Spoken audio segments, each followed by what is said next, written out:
India, पुरानी कहानियों और रंग बिरंगे रंगों का देश। हमारा इतिहास एक समृद्ध ताना बाना है जो हजारों सालों से बुना गया है। शक्तिशाली सम्राटों से लेकर साधारण गांव के जीवन तक भारत ने सब कुछ देखा है। चलो समय के साथ सफर करते हैं और इस दिलचस्प कहानी को जानते हैं। कल्पना करो, हजारों साल पीछे जाना। आज का इंडिया दुनिया की सबसे पुरानी सभ्यताओं में से एक का घर था। हम उनके राज खोलेंगे और उनके विकसित शहरों के बारे में जानेंगे। राजाओं और रानियों, युद्धों और गठबंधनों की रोमांचक कहानियों के लिए तैयार हो जाइए। इन सब ने इस देश की नियति को आकार दिया है। यह आश्चर्यों से भरा सफर है, तो चलिए शुरू करते हैं। हमारा पहला पड़ाव हमें सिंधु घाटी सभ्यता तक ले जाता है। लगभग 2500 बीसी यह सभ्यता आज के भारत और पाकिस्तान में फली फूली। वे शहरी नियोजन के उस्ताद थे। हड़प्पा और मोहनजोदड़ो जैसे शहरों में सुव्यवस्थित सड़कें, प्रभावशाली जल निकासी व्यवस्था और यहां तक कि सार्वजनिक स्नानागार भी थे। क्या आप सोच सकते हैं? वे दूर दूर के देशों के साथ व्यापार करते थे, सुंदर मिट्टी के बर्तन बनाते थे और एक ऐसी लिपि का इस्तेमाल करते थे जिसे हम अभी तक पूरी तरह से समझ नहीं पाए हैं। सिंधु घाटी के लोग अपने समय से आगे थे, लेकिन उनका क्या हुआ? इसका जवाब एक रहस्य बना हुआ है। 1900 बीसी के आसपास उनकी सभ्यता का पतन हो गया, जिससे हमारे लिए कई अनसुलझे सवाल छूट गए। सिंधु शहरों के बाद एक नया अध्याय शुरू हुआ, वैदिक काल।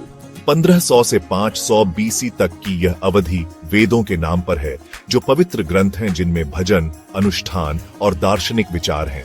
उस समय की कल्पना कीजिए जब जीवन अग्नि यज्ञ, रथ दौड़ और वेदों के ज्ञान के इर्द गिर्द घूमता था। लोग गांवों में रहते थे, मवेशी चराते थे और इंद्र और अग्नि जैसे देवताओं की पूजा करते थे। वेद हमें उनकी मान्यताओं और सामाजिक संरचना के बारे में बहुत कुछ बताते हैं। वे परिवार, ज्ञान और प्राकृतिक दुनिया को महत्व देते थे। उनके विचार आज भी भारतीय विचारों को प्रभावित करते हैं। वैदिक काल ने हिंदू धर्म की नींव रखी, जिससे सदियों से चली आ रही मान्यताओं और प्रथाओं को आकार मिला। ये विचारों की शक्ति और उनके स्थायी प्रभाव का प्रमाण है। 6ठी शताब्दी बीसी तक भारत में शक्तिशाली राज्य उभरे। एक व्यक्ति, चंद्रगुप्त मौर्य ने अधिकांश उपमहाद्वीप को एकजुट किया, जिससे शक्तिशाली मौर्य साम्राज्य की स्थापना हुई। उनके पोते अशोक महान शायद सबसे प्रसिद्ध मौर्य सम्राट हैं। एक खूनी लड़ाई के बाद अशोक ने हिंसा का त्याग किया और बौद्ध धर्म अपना लिया। वह शांति के पैरोकार बने और अपने पूरे साम्राज्य में बौद्ध धर्म का प्रसार किया। स्तंभों और चट्टानों पर खुदे हुए अशोक के शिलालेखों ने अहिंसा, धार्मिक सहिष्णुता और सुशासन का प्रचार किया। मौर्य साम्राज्य ने भारतीय इतिहास में एक महत्वपूर्ण मोड़ दिया। इसने दिखाया कि एक विशाल और विविध भूमि को एक ही शासन के तहत एकजुट किया जा सकता है। अशोक की शांति और करुणा की विरासत आज भी हमें प्रेरित करती है। भाग 5, स्वर्ण युग गुप्त और उनकी महिमा। मौर्यों के बाद भारत ने एक और गौरवशाली दौर देखा, गुप्त साम्राज्य। 4ठी से 6ठी शताब्दी ईस्वी तक गुप्ताओं ने उत्तर भारत के अधिकांश हिस्सों पर शासन किया, जिससे एक स्वर्ण युग की शुरुआत हुई। यह महान बौद्धिक और कलात्मक उत्कर्ष का समय था। आर्यभट्ट जैसे गणितज्ञों ने अभूतपूर्व खोजें की, जबकि कवियों और नाटककारों ने उत्कृष्ट कृतियां रची। अपनी आश्चर्यजनक मूर्तियों और भित्ति चित्रों के साथ अजंता और एलोरा की गुफाएं इस युग की कलात्मक प्रतिभा का प्रमाण हैं। गुप्ताओं ने विद्या और कला को संरक्षण दिया, जिससे एक समृद्ध विरासत छूट गई। इस काल में चिकित्सा, खगोल विज्ञान और साहित्य में प्रगति हुई। इसमें कोई आश्चर्य की बात नहीं है कि गुप्त युग को भारतीय इतिहास में स्वर्ण युग के रूप में याद किया जाता है। भाग 6, मुगल काल संस्कृतियों का मेल। सदियों बाद भारत में एक नई शक्ति का आगमन हुआ, मुगल।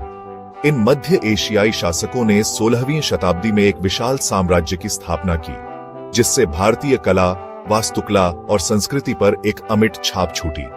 सबसे महान मुगल सम्राटों में से एक, अकबर, अपनी धार्मिक सहिष्णुता और बुद्धिमान शासन के लिए जाने जाते थे। उन्होंने भेदभावपूर्ण करों को समाप्त कर दिया और विभिन्न धर्मों के बीच संवाद को बढ़ावा दिया। मुगल काल में ताजमहल जैसे शानदार स्मारकों का निर्माण हुआ, जो प्रेम और स्थापत्य प्रतिभा का प्रतीक है। यह सांस्कृतिक आदान प्रदान का समय था, क्योंकि फारसी और भारतीय परंपराएं एक साथ मिल गईं। मुगल साम्राज्य का प्रभाव आज भी भारत के व्यंजनों, भाषा और कलात्मक परंपराओं में दिखाई देता है। यह हमें उस सुंदरता की याद दिलाता है जो विभिन्न संस्कृतियों के एक साथ आने पर उभरती है। भाग 7 ब्रिटिश राज संघर्ष का समय। 18वीं शताब्दी में मुगल साम्राज्य का पतन हुआ और एक नई शक्ति का उदय हुआ, ब्रिटिश ईस्ट इंडिया कंपनी। धीरे धीरे अंग्रेजों ने भारत के बड़े हिस्से पर नियंत्रण हासिल कर लिया। जो एक व्यापारिक रिश्ते के रूप में शुरू हुआ, वह औपनिवेशिक शासन में बदल गया। ब्रिटिश राज, जैसा कि इसे कहा जाता था, भारत के राजनीतिक, आर्थिक और सामाजिक परिदृश्य में महत्वपूर्ण बदलाव लाया। जबकि बुनियादी ढांचे और शिक्षा में प्रगति हुई, भारतीयों को ब्रिटिश शासन के तहत भेदभाव और शोषण का सामना करना पड़ा। स्वतंत्रता की लड़ाई शुरू हुई, जिसमें नेताओं ने स्वशासन की मांग की। ब्रिटिश राज भारतीय इतिहास में एक जटिल और चुनौतीपूर्ण दौर था। इसने राष्ट्रवाद के उदय और स्वतंत्रता के संघर्ष को देखा। अंततः 1947 में भारत की स्वतंत्रता हुई। भाग 8 महात्मा का मार्च। भारत को मिली आजादी। 20वीं सदी तक स्वतंत्रता की इच्छा ने भारत को जकड़ लिया था। एक व्यक्ति, महात्मा गांधी, इस आंदोलन के नेता के रूप में उभरे। उनका हथियार अहिंसक प्रतिरोध। गांधी का सत्य, अहिंसा और सत्याग्रह का संदेश लाखों भारतीयों के दिलों तक पहुंचा। नमक सत्याग्रह से लेकर भारत छोड़ो आंदोलन तक भारतीयों ने सामूहिक विरोध और बहिष्कार में भाग लिया।